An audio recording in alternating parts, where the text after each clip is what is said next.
L'émission L'Entretien vous est présentée grâce à notre sponsor Amana Assurance. La protection du capital humain choisie par les entreprises leaders algériennes. www.amana.dz.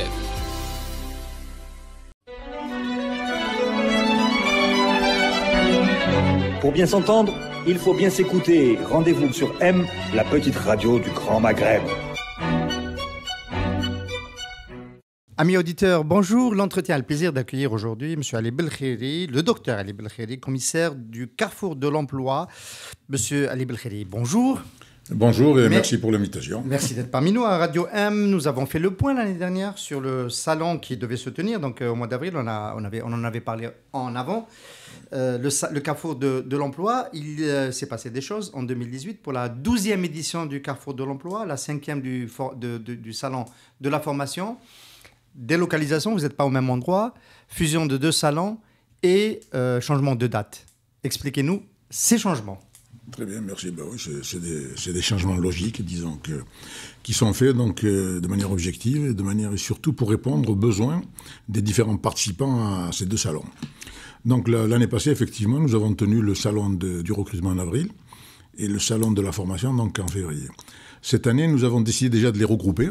Pourquoi ? Parce que c'est à la demande donc, des entreprises, des écoles et des différents même, disons, visiteurs, donc personnes intéressées par ces 2 salons, de les regrouper parce que les 2 fonctions sont complémentaires. Et le fait qu'on les organisait plutôt de manière donc séparée, ça perdait un peu de leur efficacité. Donc pour renforcer cette efficacité, cette cohésion entre donc, les missions des entreprises et les missions des écoles, nous avons décidé de les regrouper. Là, c'est-à-dire que nous aurons dans un même espace, donc, et pendant 3 jours, dans la même période, donc les 2 acteurs donc, du monde de la formation et du monde du recrutement qui vont se retrouver, donc qui vont pouvoir discuter entre eux et développer des partenariats. Donc les écoles vont proposer donc, des plans, plutôt des programmes de formation pour satisfaire donc, les besoins des entreprises pour remplir donc, ce qu'on appelle leur programme de formation interne. On en profite tout de suite pour rappeler la date et le lieu de cet événement. Alors la date et le lieu, donc, comme je l'ai dit, ils sont regroupés, c'est le 25, 26, 27 janvier, c'est-à-dire dans 10 jours. Et ça se fera donc au niveau de la SAFEX, le pavillon Casbah, au niveau de la SAFEX. Très bien. Mais on ne peut pas ne pas penser, nous autres journalistes qui regardons l'évolution de ce type d'événement en tant que journalistes, que peut-être il y a une voilure qui s'est réduite en termes d'offres d'emploi, peut-être que aussi du côté de la formation en termes d'offres de formation. Est-ce que l'année dernière, vous avez déclaré ici que la crise ne touche pas encore le secteur économique, elle touche surtout le régalien. Une année après, est-ce qu'on peut le dire encore ? Une année après, je dirais que non, parce je dirais que même la crise, elle n'est pas économique, elle est financière uniquement. Au niveau de l'économie, au contraire, c'est une opportunité. Moi, je trouve que cette crise, pour le développement économique, c'est une très bonne opportunité. Elle va nous apprendre à mieux gérer nos ressources et à développer nos ressources locales et à ne plus trop compter sur l'importation. Parce qu'avant, avec la rente, il faut bien le dire, avec donc l'argent du pétrole, du gaz, etc., c'était la solution de facilité, on importait pratiquement tout. Maintenant qu'il y a moins d'argent, d'un côté c'est pas bien, mais d'un autre côté c'est une bonne chose, on va, se retrousser les manches et travailler soi-même, donc l'industrie, l'agriculture, le tourisme et les différents secteurs donc, de l'économie nationale. On va essayer dans un moment de préciser un petit peu ces opportunités auxquelles vous faites référence, docteur Belkhiri, mais en attendant...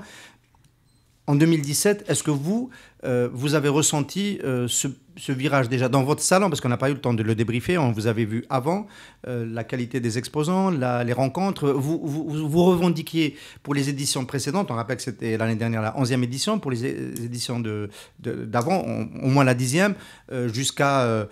entre 2000 et 4000 offres d'emploi, dont la moitié trouvaient débouché sur un contrat de travail, 20 000 visiteurs, peut-être plus. Est-ce que vous êtes resté dans cette fourchette ou est-ce que ça s'est plutôt moins bien passé en 2017 ? Je dirais, je ne sais pas que ça s'est moins bien passé, ça se passe toujours bien, mais disons qu'en 2017, c'est vrai, il y a eu moins d'offres, il y a eu moins d'entreprises. La crise, quand même, a touché plusieurs secteurs, en particulier le secteur du bâtiment, des travaux publics, etc., de la construction, et les secteurs régaliens. Est-ce que c'était des exposants chez vous, le secteur régalien et les entrepreneurs de bâtiments? Auparavant, est-ce que c'était des entreprises qui venaient dans le carrefour de l'emploi? Pas trop. Donc ça n'a pas trop touché donc, le fonctionnement, le déroulement du salon. Les entreprises qui participent au salon, genre, c'est des entreprises, je dirais la plupart des entreprises privées, qui travaillent dans le secteur industriel et des services. Et c'est certaines entreprises publiques aussi. Hein. Je citerai Algérie Télécom, Mobilis, qui participent régulièrement, Sonelgaz, etc. Mais disons, la plupart des entreprises publiques ne participent rarement. À l'image d'Air Algérie, par exemple, le GSA, elles ont leurs contraintes et puis elles ont leur méthode de recrutement, etc. Mais nous avions quand même des entreprises. Mais quand même l'année passée, le nombre d'entreprises a légèrement diminué. Le nombre d'entreprises qui participent au salon. Au lieu d'augmenter, normalement, chaque année, on doit avoir un nombre d'entreprises de plus en plus important qui participent. Pourquoi ? Parce que l'information circule, la nécessité de participer à des salons pour recruter les compétences donc, devient de plus en plus nécessaire. Et cette culture, normalement, devrait se développer. Donc, le nombre d'entreprises qui partent devait augmenter. Or là, nous avons quand même une certaine diminution. Cette année encore, la diminution elle est encore plus importante. Nous n'avons pas autant d'entreprises qui participent cette année que ce que l'année passée et que l'année d'avant. Ça tourne autour de combien d'entreprises exposantes ? Ça tourne autour entre 20 et 30. Il y en a encore qui pour le moment, on a dépassé les 20. Mais il y a quelques entreprises qui s'inscrivent au fur et à mesure. Mais je pense qu'on va pas dépasser les 30. Hein. Alors que d'habitude, on dépasse les 40, les 50. Alors, le modèle de recrutement... Par contre, le secteur de la formation, lui, se développe. On a beaucoup plus d'écoles. Et chaque année, on a de plus en plus d'écoles qui participent à ce salon. Le salon de la formation, le côté formation. Pourquoi ? Parce que le besoin en formation, donc, ça aussi, c'est peut-être lié un peu à la crise. Parce que beaucoup d'entreprises donc, veulent former donc, leurs salariés pour être plus compétitives. Et il y a beaucoup aussi de jeunes qui veulent se recycler, se former pour trouver un job. Surtout en temps de crise. Parce que là, c'est des concours, c'est un peu la chasse au poste, etc., qui deviennent de plus en plus difficiles. Donc, ils ont besoin de formations complémentaires et de formations plus poussées. Donc, la formation se développe. Ali Belkhiri, je vous ai posé la question l'année dernière, je vous la repose cette année. Est-ce que votre salon, votre manière de recruter, après on parlera de la manière de former et de proposer des propositions, donc des offres de formation, votre manière de recruter, est-ce qu'elle est plus concurrencée par la numérisation, la tentation d'aller chercher un job sur le net, ou est-ce qu'elle est plus concurrencée par les vieilles méthodes de recrutement, le bouche à l'oreille, la connaissance, le piston? Je pense les deux. Alors, la numérisation, par exemple. La numérisation, elle est complémentaire. C'est-à-dire, la numérisation n'est pas un compétiteur, un compétiteur de la participation à un salon. Elles sont complémentaires. Parce que, par exemple, il y a beaucoup d'entreprises actuellement qui passent par la création donc, de sites web internes à l'entreprise pour recruter directement à travers les réseaux, à travers Internet, à travers le téléphone, etc. Il y en a d'autres qui passent par des cabinets conseils spécialisés, qui eux-mêmes passent donc par le recrutement par Internet. Vous les connaissez, il y a plusieurs opérateurs, dont l'un emploie partenaire et notre partenaire d'ailleurs. Lui, son business model, c'est de recruter avec Internet, dans Internet, pour les entreprises. Alors ça, je dirais, c'est la solution de facilité. L'entreprise, pour ne pas se casser la tête, elle a besoin, par exemple, de financiers, d'ingénieurs, ou là, de techniciens, ou là, d'administrateurs, etc. Elle fait une liste de ses besoins, avec le profil recherché, puis elle envoie ça donc, au cabinet conseil. Ou alors elle met ça sur son site web. Après, donc, les gens donc, postulent, etc. L'entreprise se décharge un peu, mais elle a perdu un petit peu de la qualité, elle a perdu un peu de son pouvoir de décision de sélectionner elle-même le candidat qu'elle recherche. Et vous dites que c'est encore aujourd'hui mieux de sélectionner soi-même le premier panel Comme on dit, on n'est jamais mieux servi que par soi-même. Moi, je serais un DRH, j'ai besoin donc d'ingénieurs ou là, de managers ou là, de financiers ou là, d'administrateurs. Je préfère les recruter moi-même. Quitte à étoffer mon équipe, quitte à faire appel à des consultants peut-être, mais je veux que ce soit moi-même qui recrute ou là, qui organise le processus de recrutement. Là, donc, je les choisis moi-même, je les sélectionne moi-même, selon mes critères et selon aussi la culture de l'entreprise. Un cabinet de conseil, il a sa propre culture. Il n'a pas de culture d'ailleurs en général. Oui. Alors, pour être objectif, je veux dire, il faut... Oui, bien sûr. La numérisation, on a compris, elle est plutôt complémentaire. Elle n'est pas complémentaire. Oui. Elle n'est pas si concurrentielle que ça. Non. Les anciennes méthodes. Alors les anciennes méthodes, par contre, elles sont encore présentes. C'est vrai que la tendance est peut-être d'essayer de se départir de ces anciennes méthodes, mais elles existent toujours. Hein. Notamment dans le secteur public, vous dites. Surtout dans le secteur public, je pense. Hein. Mais est-ce que le secteur public va encore continuer à recruter là aussi, c'est par peut-être fainéantise, par le secteur public, il ne faut pas oublier, ils ont des syndicats, ils ont des ouvriers, ils ont des salariés. Alors chacun, quand ils partent à la retraite, ils essayent de ramener leurs enfants, leurs machins. C'est un peu... C'est humain, je veux dire. Hein. C'est humain, mais c'est anti-économique, je dirais. Parce que l'entreprise, elle a besoin d'efficacité, de compétitivité. Et pour ça, il lui faut des compétences. Et les compétences, pour les avoir, pour les trouver, les sélectionner, il n'y a pas mieux que de passer par des salons. Et là, vous avez les gens qui viennent avec leur CV, avec leur know-how, leur connaissance. Et là, vous les testez, vous leur posez des questions, etc. Et vous choisissez les meilleurs. C'est un concours. Donc, pour chaque poste que vous proposez, vous allez avoir des dizaines donc, de postulants. Et là, vous choisissez donc, le meilleur, celui qui correspond le plus à vos besoins. Au salon, au carrefour de l'emploi, vous amenez les offreurs d'emploi. Est-ce que vous aidez, vous encadrez, vous accompagnez un petit moment ceux qui sont demandeurs d'emploi? Oui, bien sûr. Alors, on accompagne les entreprises, on les conseille déjà, mais on accompagne surtout les demandeurs d'emploi. Alors, pour les accompagner, ça veut dire quoi? On les conseille. On est quand même en organisant des ateliers. On organise des ateliers donc, de rédaction de CV, de rédaction de lettres de motivation. On va faire des ateliers de bilan de compétences, de career assessment. On a des consultants, là, des partenaires qui seront présents et qui vont organiser donc, des ateliers, donc qui vont recevoir des jeunes. Peut-être pas tous les jeunes qui vont visiter, parce qu'il y en a des milliers, là. Mais au moins une partie de ceux qui voudront eux-mêmes, qui se présenteront et qui participeront donc, à ces ateliers. Donc on va les aider.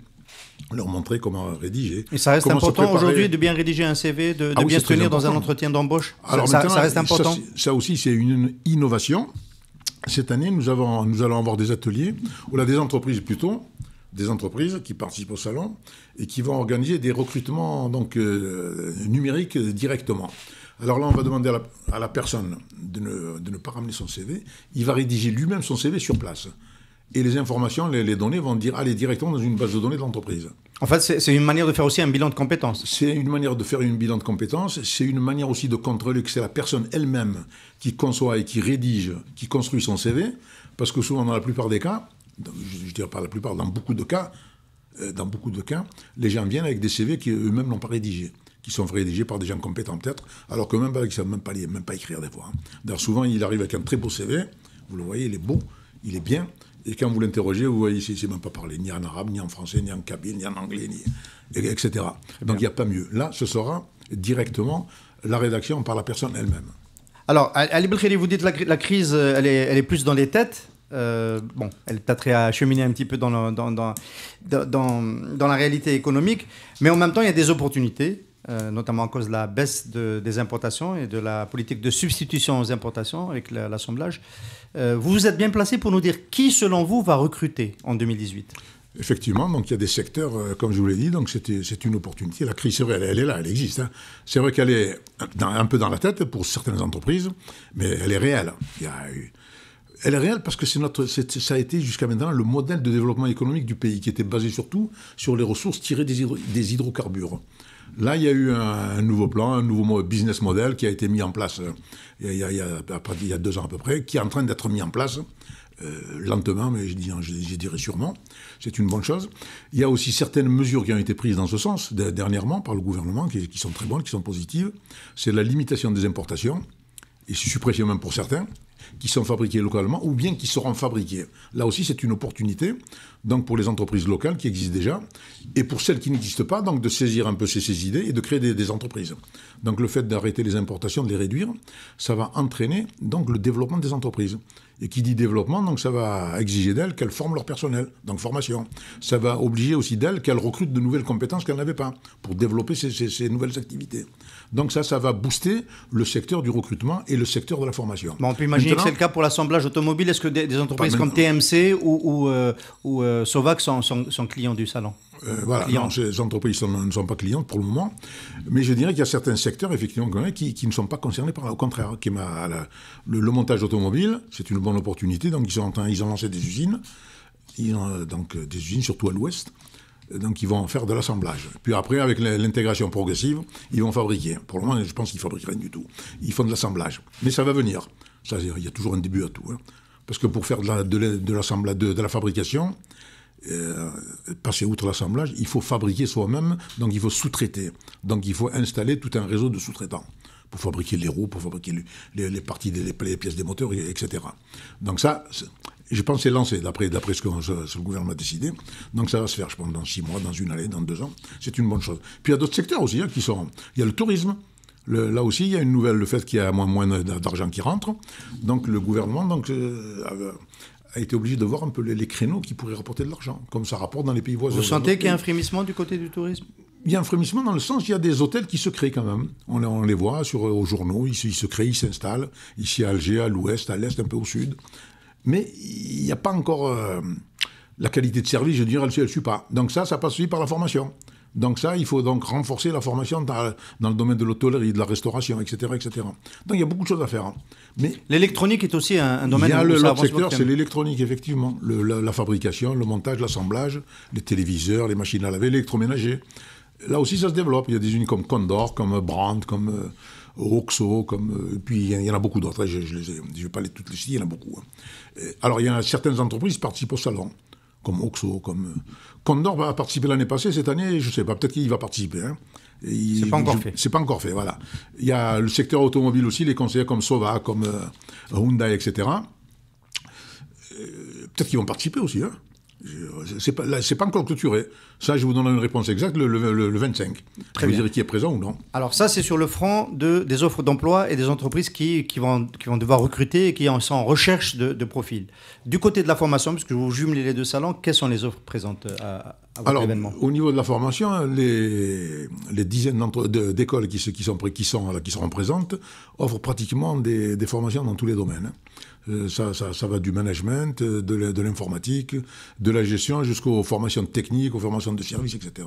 Vous avez des écoles de soudure, par exemple, soudure pointue, donc ils apprennent à souder pour la Sonatrach, là, Puis vous avez des écoles de services. Il y a des écoles qui forment même des PNC pour l'aviation, les hôtels, les stewards, les techniciens, etc. Les énergies nouvelles, il y a des écoles qui forment dans les énergies nouvelles. Proposer des panneaux des panneaux photovoltaïques, là, des systèmes donc, basés sur l'énergie solaire. Vous la situez comment, Ali Belkhiri, cette offre de formation par rapport au système étatique de formation professionnelle? Elle est complémentaire, elle est plus updatée, elle est plus actualisée, je dirais oui. Dans le sens, donc, elle est peut-être moins importante encore que l'offre des centres de formation, parce que quand même le ministère de la formation professionnelle a des centres à travers tout le territoire. Ça, c'est historique, ça, c'est depuis longtemps, c'est une bonne chose. Mais le problème des structures étatiques, ils sont quand même en retard. Ils forment des spécialités. Voilà, certaines sont très utiles, les plombiers, les mécaniciens, mais il y en a d'autres, il y a des nouveaux métiers qui apparaissent sans arrêt. Alors là aussi, il y a un retard, il y a un décalage donc c'est un problème d'inadéquation, disons, entre l'offre et la demande. Entre ce que demandent les entreprises, il y a des secteurs, je vais citer un exemple. Hein. Bien sûr. J'ai lu ça dans la presse il n'y a pas longtemps. Au niveau de l'aquaculture, il y a des fermes aquatiques qui ont été créées. C'est une très bonne chose. Alors aussi bien en mer qu'en terre. Il y a les deux types. Il y a des fermes donc, en terre avec des bassins d'eau, etc. Et on élève des poissons. Et on les élève aussi en mer, avec des filets. Ils n'arrivent pas à trouver les agents, ou les techniciens, pour s'occuper par exemple de la mise en place des filets, pour la récupération, pour l'engraissage des poissons. Ça aussi, c'est des spécialités que ce sont des métiers émergents qui n'ont pas encore été... C'est des métiers émergents, voilà. J'ai pris un exemple, mais il y en a beaucoup d'autres, dans l'agriculture, dans le tourisme, dans les services, dans l'informatique. L'informatique, par exemple, aussi, ça évolue très très vite. Il y a des nouveaux métiers qui apparaissent tous les mois, pratiquement. J'ai envie de poser une question spécifique par rapport à l'informatique. On s'attend à ce qu'il y ait un choc en 2018, parce qu'il y a des taxes qui ont été imposées à l'importation des produits informatiques avec revente en l'État, dans le but de réaliser un petit peu ce qui s'est fait avec l'automobile, avec la pharmacie, enfin, les médicaments. Vous y croyez? Vous pensez à la possibilité de l'Algérie, que l'Algérie puisse construire en quantité importante des routeurs, des serveurs, des imprimantes, autant de produits qui ont été surtaxés? Non, je ne pense pas. Hein. Moi, je ne suis pas d'accord avec ça. J'aurais préféré... C'est-à-dire, il fallait mettre en place une politique déjà de fabrication, et puis après passer à la surtaxation. Mais pour le moment, on ne fabrique rien du tout encore. Du moins pas assez. Pas assez. Donc il fallait laisser surtout l'informatique. L'informatique, c'est un secteur à part. C'est l'outil qui doit booster justement le développement de tous les secteurs. Parce que tous les secteurs s'informatisent. Au contraire, il fallait encourager. Il faut réduire les taxes. Il faut même peut-être les supprimer pour certains produits, les logiciels, les ordinateurs. Moi, je pense qu'il ne fallait pas augmenter. Ça, je pense que ce n'est pas une très bonne mesure. C'est le point de vue du président de l'association professionnelle. Mais moi, c'est mon point de vue aussi. Que ça peut retarder même le rattrapage numérique effectivement, de l'Algérie. Oui. Mais c'est vrai que c'est bien d'encourager la fabrication locale, mais il faut du temps. Surtout que c'est un domaine très pointu. Et moi, je ne vois pas...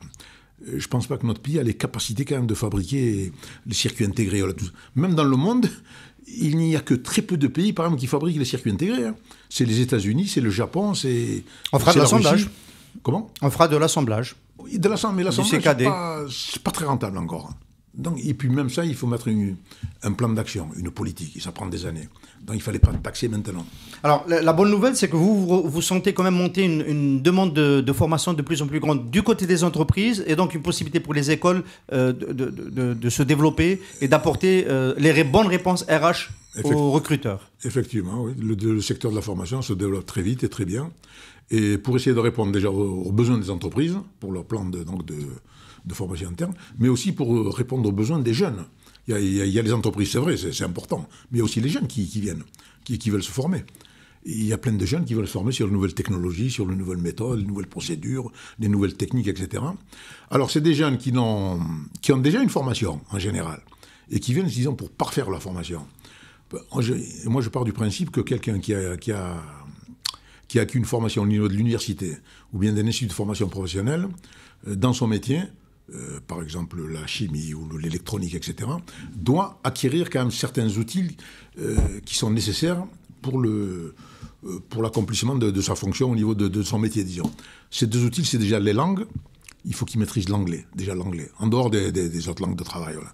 L'anglais, c'est la langue internationale, c'est la langue de la technologie. Pourquoi ? Parce que pratiquement toute la documentation sur Internet ou sur papier est en anglais, dans les domaines des télécoms, dans le domaine de la biologie, de l'informatique, du management, de votre métier, du journalisme, etc. Tout est en anglais. Donc ça, c'est l'outil linguistique qui est nécessaire pour tout le monde. Et le deuxième, c'est la maîtrise de l'Internet. Là aussi, l'Internet, maintenant l'informatique, l'Internet, sont rentrés de partout. Vous allez même dans la supérette du coin, et ils ont un ordinateur, ils gèrent la caisse à partir d'un ordinateur. La gestion de stock, donc chaque fois qu'il sort un article, c'est défalqué, etc. Donc même le personnel qui est la caissière, elle-même, elle doit se former à l'informatique. Donc ça, c'est deux outils qu'il faut... Alors, qu'il faut développer. Donc vous avez fusionné à nouveau les deux salons. Vous allez probablement rester sur ce format en 2019, j'imagine. Oui, les autres possibilités d'évolution, on arrive vers la fin de cette émission. Vous avez déjà parlé d'une demande très forte à l'intérieur du pays, de la nécessité de faire des salons thématiques. Vous nous avez beaucoup évoqué l'expérience américaine avec les summer jobs. Et voilà. Et est-ce qu'en Algérie, c'est encore possible pour vous, à ce moment-là, alors qu'on est en crise, d'aller vers cette régionalisation et décliner le label du Carrefour de l'emploi dans les régions? Oui, je pense qu'il faut y aller, au contraire, que ce soit en crise ou pas en crise, il faut le faire, surtout en crise, là, au contraire, pour essayer de permettre à ces jeunes dans les régions de trouver un job, de trouver une formation qui leur correspond, au contraire. C'est quelque chose qui est prochaine étape, ce serait peut-être d'en faire un à l'ouest, à Oran. À l'ouest, il y en a déjà qui le font. Maintenant, c'est un problème aussi de culture et de niveau de nombre d'entreprises aussi qui participent. Il y a certaines régions où il n'y a pas beaucoup d'entreprises.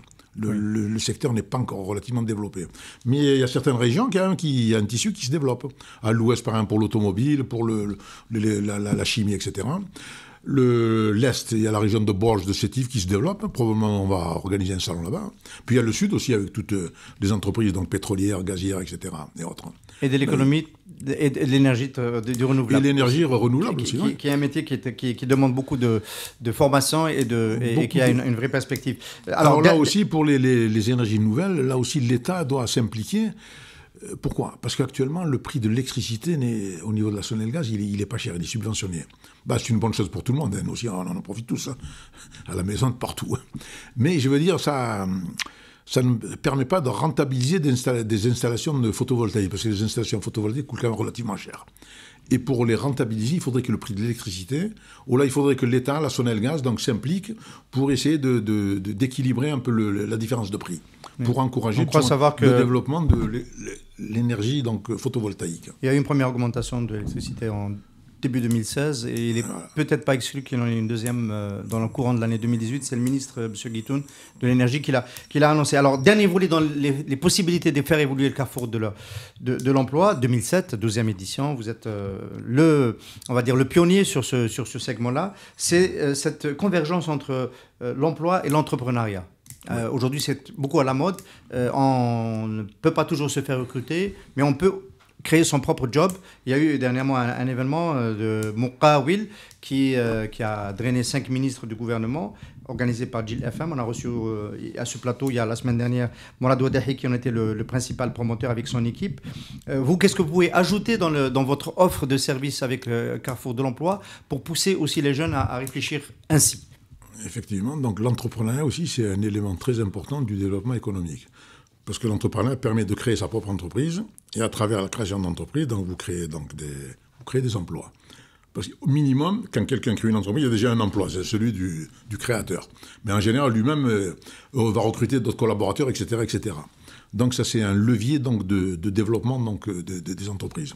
Et puis, il faut partir du principe, ça c'est pas moi qui le dis, ça c'est les chercheurs en économie, etc., dans le monde entier. Le développement de l'économie d'un pays, elle se fait à travers la création d'entreprises. Je prends l'exemple des États-Unis. Chaque année, il se crée à peu près 800 000 entreprises. 800, 900 000, ça dépend des années. Et il en meurt à peu près 600 000. Ça ne veut pas dire qu'elles restent toutes, mais entre 600 et 800, il en reste quand même 200 000 qui continuent à... Ça, c'est le dynamisme, c'est ça qui fait le dynamisme de l'économie américaine. Et c'est ça qu'il faudrait créer chez nous aussi. Moi, je pense que le meilleur modèle de développement économique, c'est le modèle américain. C'est pas pour rien que c'est la première puissance mondiale. Donc, il faut prendre exemple sur eux. Donc là, nous aussi, il faudrait créer beaucoup d'entreprises. Il faudrait aussi sortir de l'idée que quand une entreprise donc, fait faillite ou échoue, c'est un échec. Non, c'est pas un échec. C'est que le marché, peut-être, n'a pas répondu, donc il faut se redéployer ailleurs. Les Américains, par exemple, ils n'ont pas la notion de faillite. C'est les Français qui ont la notion de faillite. Faillite administrative ou la judiciaire, etc. Chez eux, il n'y a pas de faillite. Chez eux, une entreprise, elle ne réussit pas. Peut-être le marché n'a pas répondu. Peut-être qu'ils ont tapé à côté. Ils n'ont pas bien suggéré. Ils se redéploient ailleurs. Ils ferment son entreprise, ils en créent une autre ailleurs. Et ainsi de suite. C'est un mouvement très dynamique qui vit. Donc, chez nous aussi, donc, il faudrait aussi inculquer cette culture. Tu crées une entreprise avec l'enseigne, la Wahda, etc. Si ça marche, c'est bien. Quand ça ne marche pas, tu reviens, tu vois notre business plan, tu vois notre secteur. Peut-être qu'entre-temps, l'économie a changé.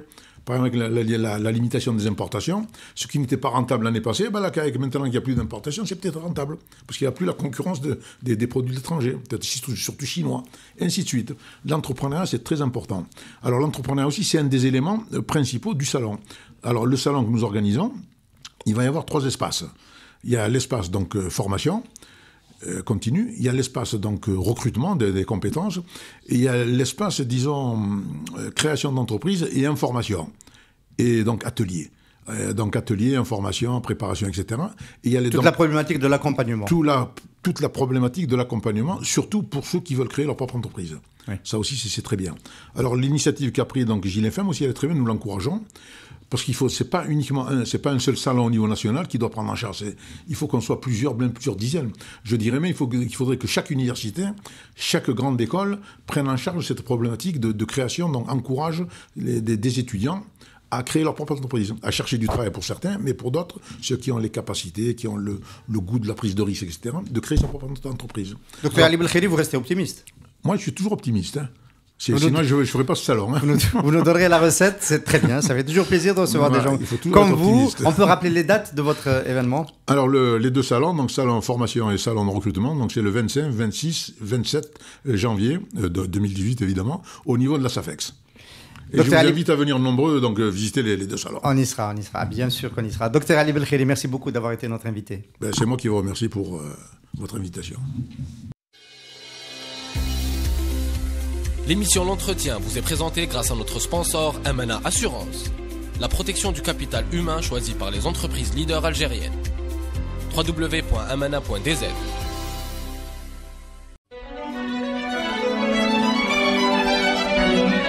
Pour bien s'entendre, il faut bien s'écouter. Rendez-vous sur M, la petite radio du Grand Maghreb.